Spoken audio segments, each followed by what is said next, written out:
নমস্কার, চলে এসেছি সহজ পাতের আবারও একটা নতুন রেসিপির ভিডিও নিয়ে। আমার সকল বন্ধুদের আমার ইউটিউব চ্যানেলে স্বাগত জানাই। আজকে আমি যে রেসিপিটা বানাবো সেটা এত টেস্টি হয়, সেটাই আপনাদের সাথে শেয়ার করব। নিয়েছি বেশ কিছুটা মৌরলা মাছ, তার মধ্যে হলুদ, লঙ্কার গুঁড়ো আর নুন মাখিয়ে ম্যারিনেট করে রেখে দেব। আর নিয়ে নিচ্ছি বেশ কিছু সবজি, যেমন রাঙা আলু, আলু, কুমড়ো, কাঁচা লঙ্কা, বেগুন। রাঙা আলু, আলু আর কুমড়ো এরকম পাতলা করে কেটেছি, আর বেগুনটা একটু মোটা করে কেটেছি। আর নিয়েছি 4-5টা কাঁচা লঙ্কা। এখানে আম নিয়েছি, আমটাকে ছাড়িয়ে নেব। পুরো আমটাই নেব না, আমের কিছুটা অংশ কেটে নেব, তারপরে টুকরো করে কেটে নিচ্ছি।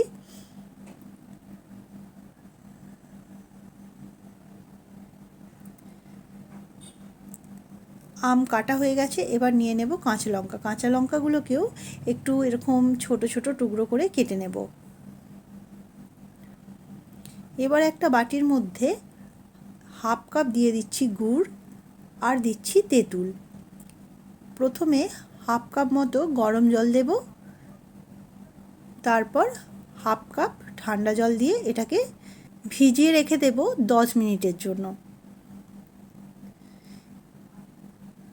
এবার কড়াইয়ের মধ্যে নিয়ে নিচ্ছি সর্ষের তেল। তেল খুব ভালোভাবে গরম হয়ে এলে গ্যাসের ফ্লেমটা মিডিয়াম করে দিয়ে মৌরলা মাছগুলো এর উপরে দিয়ে দেব। প্রথমেই নাড়াচাড়া করব না, একটু অপেক্ষা করতে হবে। একদিকটা যখন ভালোভাবে ভাজা হয়ে যাবে, দেখবেন এমনি এটা খুব ভালোভাবে কড়া থেকে ছেড়ে এসেছে আর উল্টে যাবে। তারপর এটাকে ভেজে তুলে নেব। খুব বেশি নাড়াচাড়া করলে মাছগুলো ভেঙে যেতে পারে। এবার ওই তেলের মধ্যেই দিয়ে দিচ্ছি 5 ফোড়ন আর গোটা সর্ষে। আমি এখানে কালো সর্ষে নিয়েছি, আর 4-5টা কাঁচা লঙ্কাকে যেটা কেটে রেখেছিলাম এর মধ্যে দিয়ে দিলাম, আর দিয়েছি 2টো শুকনো লঙ্কা। লঙ্কাটা একটু বেশি দিয়েছি, যেহেতু এটা একটু ঝাল মিষ্টি খেতে হবে। লঙ্কা একটু ভেজে নিয়ে যে সবজিগুলো কেটে রেখেছিলাম সেগুলো এর মধ্যে দিয়ে দেব। শুধুমাত্র বেগুনটা এখন দিচ্ছি না। সবজি তেলের সাথে এবার 2 মিনিট ধরে একটু ভেজে নেব। তারপর এটা ঢেকে দেব 2-3 মিনিটের জন্য। একটু নরম হয়ে এলে যে আমটা কেটে রেখেছিলাম সেই আমের টুকরোগুলো এর মধ্যে দিয়ে দেব, আর দিচ্ছি সামান্য একটু থেতো করা আদা। আবার সব কিছু ভালো করে মিশিয়ে নেব। এবার স্বাদ অনুযায়ী নুন দেব, আর দিচ্ছি অল্প একটু হলুদ গুঁড়ো। সব কিছু নাড়াচাড়া করে নিয়ে আবার এটা 1-2 মিনিটের জন্য ঢেকে দেব। ঢাকা খুলে এর মধ্যে কেটে রাখা বেগুনটা দিয়ে দেব।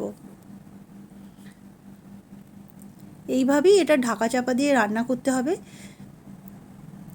বেগুন একটু নরম হয়ে এলে তেঁতুল আর গুড়ের যে জলটা করা ছিল ওটা এর মধ্যে দিয়ে দেব, আর অল্প একটু জলও দিয়ে দেব। আর দিচ্ছি 1 চামচ মতো চিনি, 1 টেবিল চামচ চিনি এখানে দেওয়া আছে। আর দিলাম কাশ্মীরি লঙ্কার গুঁড়ো, একটু কালারের জন্য এটা দিলাম। আবার একটু নুন দিয়ে দিলাম, নুনটা আপনারা দেখে একটু দেবেন। এবার সবজি ভালোভাবে সেদ্ধ করে নেব। তারপর যে ভেজে রাখা মাছগুলো ছিল সেগুলো ওপর থেকে এইভাবে ছড়িয়ে দেব। হালকা করে এটা মিশিয়ে দেব।